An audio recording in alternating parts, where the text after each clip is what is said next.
Welcome back to the Gyrl Podcast. I'm Kyra. Thank you all for joining. All right. I am so excited to welcome Laura to the podcast. Welcome in. Thank you for having me. Awesome. Well, let's get started. Why don't you tell everyone listening or watching out there who you are and what you do? Sure. So I'm Laura. Thank you for the introduction. I have ended up being a corporate dropout, and I recently launched an AI consulting company. So AI is a big thing right now. So it's a super exciting time to be stepping into a whole new area of just technology and skills, and it's been really exciting. Awesome. I love that. First of all, I love that you're a corporate dropout. I think it's something we should all aspire to. Right. It is, when I hear corporate dropout, what rings in my ears are the words free, freedom, opportunities, growth. So kudos to you. Yes, it's the best promotion you can give yourself. Yes.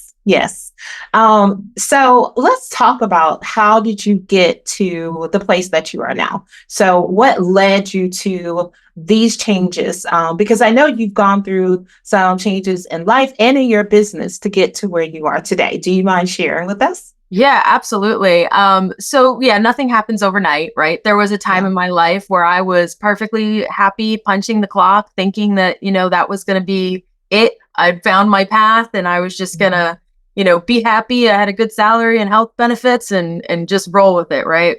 Mm-hmm. But I'll be honest, it was COVID, right, that forced some personal reckoning.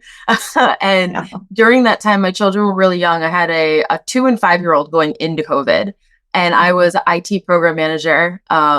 So when COVID hit, our demand skyrocketed. Our team had to completely 10x what we were doing overnight. And the amount of just meetings and complications. And it's not even so much the challenges, like the technical challenges were not the problem. It was just this never ending demand and lack of gratitude along the way. I think that really started to get to me when I was just like grinding. And there was just no empathy about it is probably the right word. And so I got to this point where I'm just like, I was potty training. So it was like, I'm running to the bathroom. I'm running to a meeting. I'm cleaning up a mess, right? Because they're not making it to the bathroom. Right. And I really had some moments of like, this can't be it. Like my life needs to be more meaningful and exciting than this. But everything's a season. So we push through. But during that time, I was on Facebook and I got an ad, and the ad, like, it didn't quite say this, but the message was like, are you living your best life? Right. And it was this leadership program. And it actually culminated with this adventure to climb Mount Kilimanjaro in Africa. And I am not a climber. Like, I've never hiked. Like, prior to that experience, it's not like I was a hiker. I didn't have hiking boots. Right. So this wasn't something I had always had on some vision board to do. It was completely out of left field for me, but it really hit me in a way that I'm like, I have no adventure in my life. I have nothing I'm working towards. I'm not like leaning into personal development. So I ended up saying yes to that program. And it was a significant investment I had not planned for. So it was like, broke out all the credit cards to make it happen. Like, it was just this calling almost to move forward with it. And through that, I really started evaluating my life and what I wanted and what gave me purpose. And a year and a half after that, I quit my job and opened the company. Oh, wow. Okay. So first of all, congratulations, because it takes a lot of courage to do what you did. And I think that, hearing you talk about, the reckoning for a lot of people was COVID. And I think just sort of like, hearing your story, because it was like you were working against everything that everyone else in the world was discovering at that time. Everybody else was sort of leaning into like the softer life and trying to like appreciate just the fact that like we were alive and just like, let me just spend time with my family. And then you on the other side, because so much of everything was relying on people in the technology industry to keep us afloat, to like, and the fact that you were doing that and you were doing so much for the world, but you were being met with like no empathy in your day-to-day job. It was more just like, do, keep everything and everybody else afloat, but not really them pouring into you all, because you needed that same recovery time that everybody else in the world was getting.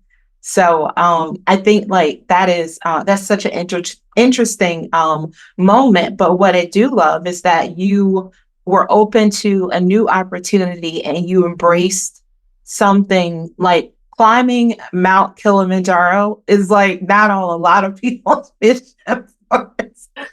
most people are going to be like, hikers, right? But the fact that you leaned into that. So I want to hear more about that experience for you. And how did you walk into, did you ever feel like, I don't know? Oh, absolutely. Right. Like when I, did the little sales pitch with the company that I did this with, it was very much like, there's no way I'm climbing a mountain, but like, it was so exciting. This thought of like doing something crazy that I went into research mode. I'm a program manager by trade. So I started like looking up all the details, and I was able to kind of evaluate that it is a relatively safe climb to make. Because I did have kids. So that was my big thing, is like, I don't want to be like on the top of K2 where, there's some tragic things that happen up on, Everest. So I really evaluated the safety of it. And then Kilimanjaro is what they call a walk-up mountain. So it can be done with no technical mountaineering experience. Okay. So it really is just about, being ready for the elements, right? Being able to layer and taking your time. So the way to summit Kilimanjaro is to go slow. So there's a lot of lessons just in that. Like the slower you go, the higher your success rate is. They have a lot of really younger people that will not feel the effects of the mountain the first day or two. And then they crash on like the third or fourth day because the altitude gets them. So it's a lot of listening to your body and being patient. And we didn't have our phones really, like we were using them for cameras and stuff, but the cell signal was limited. Yeah. Well, there is some cell signal on the mountain. It was limited. So it was a great experience of just like connecting with people. It was the people I was in the program with, I actually met in Tanzania for the most part, first time in person. So it was like a great opportunity to connect with some folks I'd known mostly virtually. And then you, on top of that, have the whole cultural aspect of Tanzania, and you go with the guides and porters, who are essentially your little mountain family for a week, because it's a week on the mountain. Okay. So you really get an opportunity to meet people and converse and learn and break bread. And it was just something I had not experienced that maybe at all in my life, but definitely not in my adult life, of that level of like just companionship and connection. So many lessons doing something like that. That I love that. And to something you said earlier on when you were talking about like, sort of going slow. And I just thought like, slow and steady wins the race, because and when you said like maybe some of the younger people were giving out, a couple of days in, and I was just sort of thinking about like, this world we live in, right? There are people, who are always seeking like something instant. And they want it fast. And it's like, let's do it now. Let me get there. And then there are, it's slow, it's steady. And then something you said very earlier when you were speaking that really is something I live by. And you said it's a season. Like I definitely believe that, in our life, we have seasons. And, it's just a matter of being open to and then walking into what that season looks like for you. Like they won't all be fantastic. I mean, there's going to be challenge. There are going to be difficulties. There are going to be some tough moments, but there are seasons of joy and happiness, and where all the pieces and everything aligns for you. Yeah, and not only that, can you really enjoy the seasons of joy and happiness if you haven't experienced the opposite, right? Like it's all that pain and effort and frustration that really lets you just soak in the good stuff. It's one of those kind of I don't know, kind of messed up things about the human experience. And I agree with you. I mean, I agree with you because I think that, as I look at, 2023, I mean, from my own personal experiences, from conversations that I've had with other people, I mean, 2023 in itself was a season that a lot of people are like, I'm done. Like, let's get out of it. Let's go to something else. And then coming in 2024, I think I remember telling somebody, maybe within like the first week, I was like, nope, unsubscribe because it's feeling like 2023-ish and I don't want it. Like, we don't want this again. Let's do something different. So I definitely think, like you say, you have to be open to the lessons and to be able to embrace the learnings. Yeah. Because even in the pain, there are opportunities to become stronger and to develop and to gain something that you can take. So when you do enter a season of joy and happiness, then you appreciate it that much more. Yeah. I love all that. It's you don't get to where you're going without facing a lot of these things, right? Mm-hmm. And you don't know what that looks like. I mean, I don't know where I'm going to end up, right? I don't know what's still coming around the corner for me. But that's what it is. Yeah. All right. So let's talk about when you decided. So you said, okay, I'm going to leave the corporate world. I'm going to leave the stable job. I'm going to leave the insurance. I'm going to leave all that well-paying job. What was most challenging for you as you decided to make the transition? Yeah, it's almost like what was not challenging.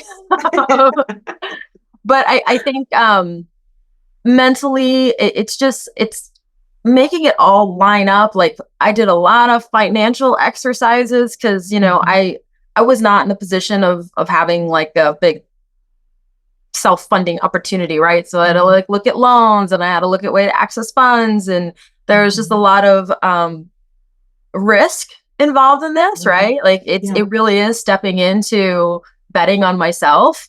And luckily I had done the work leading up to that decision to feel comfortable. Well, so once I made the decision, I'm like, all right, we're gonna go for it. And ultimately my company still, we're in our humble beginnings, right? So we're still, emerging and growing. So I did get to a point where I'm like, well, if it doesn't work out, so what?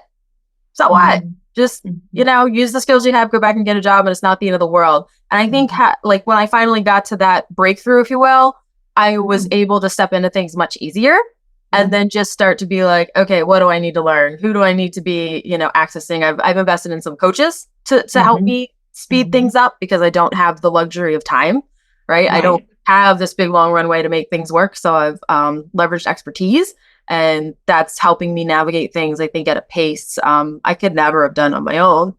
So those of all, like, it's the learning curve. It's accepting the risk. It's not getting caught up in the risk. Like, I can't think about that every day or I would be paralyzed, right? I need to move forward. Yeah.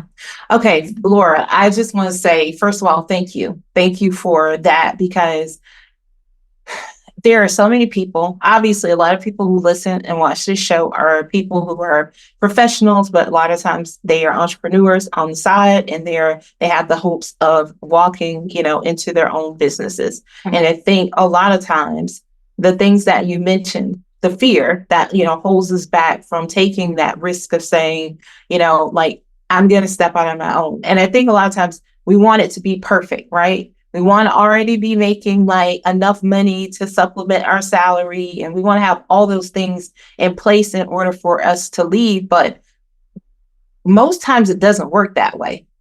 Most times you're you might be making some money, but you might not be making the money. But what I loved about what you said was that, you know what, I'm going to do this.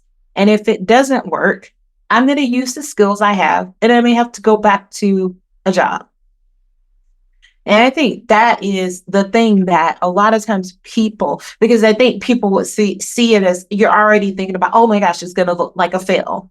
Whereas I'm like, I'm a person who I feel like you can always like life is full of pivot moments to pivot, right? And if something doesn't work, then you do something different. And I love that, because I think that's excellent advice. And you took and you said, I'm going to bet on myself. And I think more of us need to have that courage to bet on ourselves.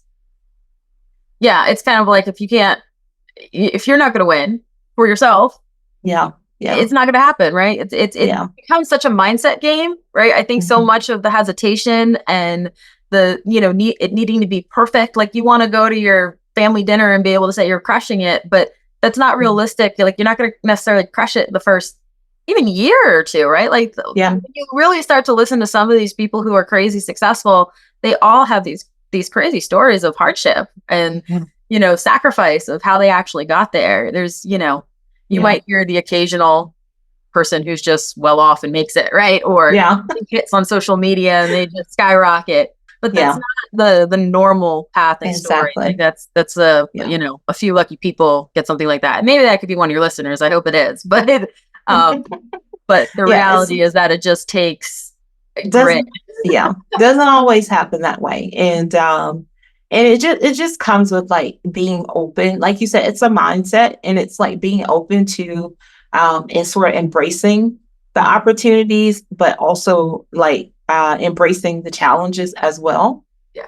because it's the only way you're going to get better and grow. And I also like another thing that you said that I think is so important, and talk about this a whole lot. It's investing in yourself and putting the right people around you. And then so many people are like, oh, I don't need a coach. I don't need, I don't need this. But it's like together you can move faster Yep. with people who don't know, like what you don't know, you don't know. So why not bring somebody else around you that knows those things and can help you move faster?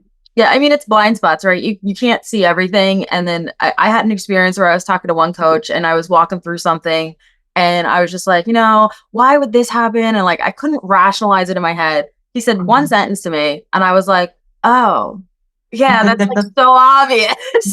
But it's something that I did like racking my brain Yeah. for, months. It like really, oh, it's not possible. I'm not gonna be able to make this work. Like nobody's gonna do this. And then he's like, Mhm. well, you just do that. And I'm like, oh yeah, I Yes. just do that. Like that's so simple. And it You're was like like, the duh. solution like wouldn't cost me money. It wouldn't like it was just so obvious. It was like, Mhm. and I literally said, I was like, this is why people hire coaches, isn't it? Got it. Yeah. Yes, exactly. So yeah, so I definitely love that. So if someone out there now is listening or watching and they're thinking, I'm hearing Laura's story, I'm inspired by this. Mhm. I'd love to do this for myself. What would you say is the first piece of advice you give someone who just might be in that place of, they're teetering on the line?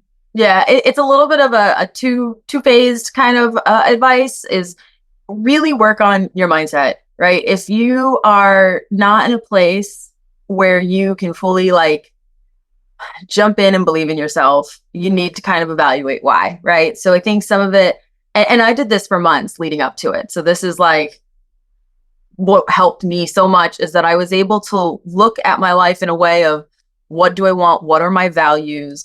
Am I going to be able to get the type of life I want doing what I'm doing today? And, you ask yourself those questions and the answers became very apparent to me that like, no, I'm not going to have the freedom I want. I'm going to, I'll end up at a desk 9 to 5 for the rest of my life. And that doesn't give me the freedom to be as engaged in my kid's lifestyle I want and all these things. Mhm. So then you almost reverse engineer it. It's like, how can I then create the life that gives me Mhm. that? And for me, it is through entrepreneurship, through many people. That's going to be the answer. And then it's just, looking at the building up the belief system, right? So looking at your skills of what you can actually monetize. And when you do that work ahead of time, taking the risk becomes so much less scary because you're building up a belief system all around what you're capable of. And then not being afraid of the failure, right? Like if the first thing you do doesn't work, so what? Right? Like Yeah. sometimes you got to like go to bat a couple times before something's going to hit. And, if the life you want is worth it, then it doesn't matter how many at bats you take. Yeah, I love that. See, Laura, are you in my head? Because girl, because you say the bats, I always say I throw stuff at the wall. If it doesn't stick, then we move to something else. We do Yeah. something different. But yeah, I love that. Okay, so let's talk about what the work you do today with your company. So what type of work is it? Who do you normally work with? And how could anybody listening or watching connect to you or maybe even work with you? Yeah, absolutely. So we have a couple things that we're focusing on. The one that I'm really excited about and may appeal most to this audience is that I've established a community called AI Simplified, which helps entrepreneurs leverage AI in ways that is not overwhelming or confusing. Because the news is so out of control, and the like every day there's a new AI something you can buy, or a program or this or that. And I guess I'm somewhat guilty of that, but ours is aimed at keeping things simple. Like, you don't need to know every last thing about every tool to do 2 or 3 things that are going to move the needle in your social media strategy, right? Or the 2 or 3 things that are going to help you do the market research. Like, so we're creating a very targeted approach, kind of for people who are a little bit unsure of what to do with it, right? And that's, we do monthly trainings and Q&As, and we try to work with people to give them like the 2 prompts they need, not the 500 prompt package, right? Like, just do this. Like, you can always build on it, but to get started, here's the clear things you need.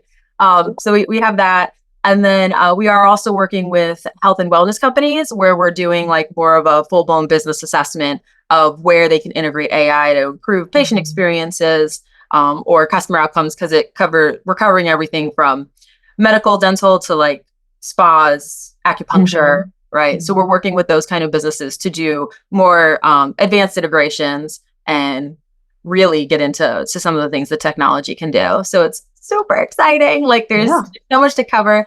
But the website is the way to get to me. It's thepmoboss.com. And there's a registration link for the masterclass for the entrepreneurs. So if that is of interest, we do a free masterclass to kind of give you a taste.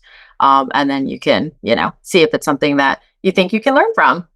Awesome. I love that. And I'll be sure to put those links in the show notes as well. Wonderful. Thank you. And I think that's, I love that it's simplified, because I think there are so many people who are afraid of AI. Just like you said, the news, there's always something on the news, and it's always everything that you mostly hear is like the news always, media makes it sound scary. And it's like, no, it's not. Like, and it's still like, there are ways that AI can help make things a lot easier for people in your lives. And it's just, you have to understand it. And guess what? If you don't know how to do it, there are people who can help you. Well, and not only that, like, AI is one of these things, like, it's not going back into the box it came out of. So it is really in your best interest to learn some of the basic foundations of it and get a little bit more comfortable, because it's not going away. Yeah, exactly. So I love that. And I think that it's awesome that you're doing that and taking that approach to help people first. So awesome. All right. I'm going to ask you one other question about what is the best part about entering into this chapter of your glow up? Because you've got a lot going on. You're very inspiring in your story and the journey. And what is the best part about all this for you? Yeah, I think the best part is that I just feel alive again. I got to that point in motherhood and career stuff where I was just on autopilot, is really the easiest way to say it. And now, after Kilimanjaro, it was like, well, what's the next adventure, right? So since then, I've done a lot of cool things, and I'm working on a marathon that I'm going to be doing in France in summer. So like, I have actually made a personal commitment to me to not get boring again, right? Like, I was boring and now I'm doing this business thing. I'm learning nonstop. It's just, it's feeding me in a way that wasn't happening a few years ago. Oh, I love that. I love that for you. All right. So, okay, this is great. Like, I mean, if you're not inspired by Laura's story, then I don't know what's going to get you. I don't know what's going to move you, because just listening to you and hearing you speak, I mean, you are so relatable, and it's so relatable to so many people's lives who are working every day in corporate America. Because when you work in corporate, you are 9 to 5, like it's a routine. And if you truly take a step back and look at it, and I think you said something so important. It's like, is this life you want? And if it's not, how do you create the life you want? And figure out how to make that happen for you. So thank you so much for all the great nuggets on that today. So now, Laura, we're going to move into 3 things with Laura. I'm going to ask you 3 questions that's going to help our audience get to know you just a little bit better. This first question is my favorite. It's a 2-parter. I love to set it up that way. Hey, I'm going to ask you 3 questions, but the first one's a 2-parter. So Wait, sneak it in there. Right. The first question is, how do you start and end the day? Mm-hmm. Yeah, so this is something I struggle with. Well, it's particularly in the mornings. It took me a while to realize that I'm not a morning person. As much as I have tried, it's just, I haven't figured out how to hack it. But I do have the kids, so I actually only get up a little bit before them and run through the school routine. And then once they leave, I will do some type of fitness, something. And then I will get to my desk. So it's a little bit of a later like business start. But when you're an entrepreneur, you never really stop. So I've been able to accept that that's not really a bad thing, right? To like not have this perception that I need to be at my desk at 5 a.m. and like going. Right. So that's kind of the routine. It's like, it's kids, fitness, business. And then part of my morning kickoff includes like doing a little bit of like part journaling, part planning of like what's going on. And that's helping me stay really kind of connected to what has to get done. Because there's a lot of challenges around staying organized. And then in the evening, I typically, it's again, my routines are really centered around my kids right now. So I hope to optimize them as they age. But we'll do full bedtime routine. Then I take care of the dogs. I'll go back to my computer for about 20 minutes to just kind of like close out anything that, any last emails that are on my mind, right? Like anything that I just need to button up to clear my mind. And then it's bed. It's bed. I like it. All right. The second question is, what's the goal or intention that you have set for yourself this year? Yeah. So discipline. Like this is a big year for me in the business, right? Like I transitioned out of corporate not even a year ago. So I feel like I'm going into 2024 on steady feet. We actually have products that are available. So like last year was a lot of development of that, and now they're out in the market and we're trying to push them. So it really is about hitting some financial goals, and that is going to require just discipline. It just staying focused, not letting, for all you moms out there, not letting the kids get the best of my time. Like it's a huge challenge battling the guilt of not giving your kids the time, but I need to focus on this business so they can ultimately have more of my time later. Yeah. So it's a constant, boundaries are a little harsh, but it's a constant assessment, right? Yeah. So discipline. Yes. And that's important. I'm glad that thank you for being honest about that, because it is important. Like you're setting up for the future. You're preparing now so that you do have more time for them in the future. And right now there's like you mentioned earlier, there are some sacrifices that may have to happen right now in order to get you to the place where you want to be. Yeah. All right. And last, so let's a book, a podcast, a show, or anything right now that you are enjoying or that's inspiring you in this moment. Okay. So I have been going through books a lot just because in the entrepreneurial journey, you're like consuming. So I just finished and I will say it was very inspiring. It was Ruth Bader Ginsburg, my own words.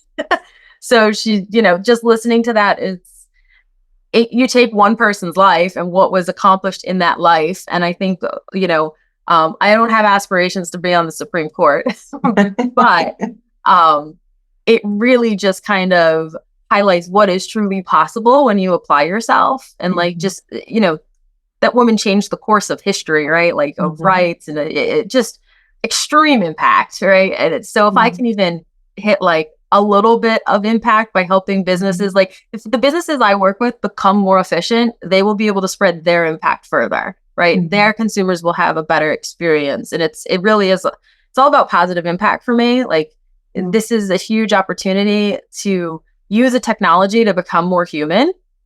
And I think that if I can like spread that out across as many companies as possible, then, I can check out at the end of my days and be like, all right, we did something good. Yeah. I love that. Thank you for sharing. All right. And Laura, again, thank you so much. It's been great talking to you. I'm very inspired myself by your story. And I've taken a lot of notes in my head and a lot of nuggets that I'm going to use as I move forward in my entrepreneurial career journey as well. But before you go, I would like for you to leave the audience with 3 things you'd like for us to take away from this conversation today. All right. Things I'd love for people to take is not to be scared of failure, embracing risk, and hire a coach. Yes. Those are all fantastic. I love those. All right. Well, Laura, thank you again. You can always come back here because, for one, we need to hear more about these adventures that you're on. This marathon. Okay. So we need to know more about that. So please feel free to come back anytime in the future to share with us again. All right. Thank you. Thank you so much for letting me share my story today. Awesome. Well, stay tuned, everyone. I'll be right back.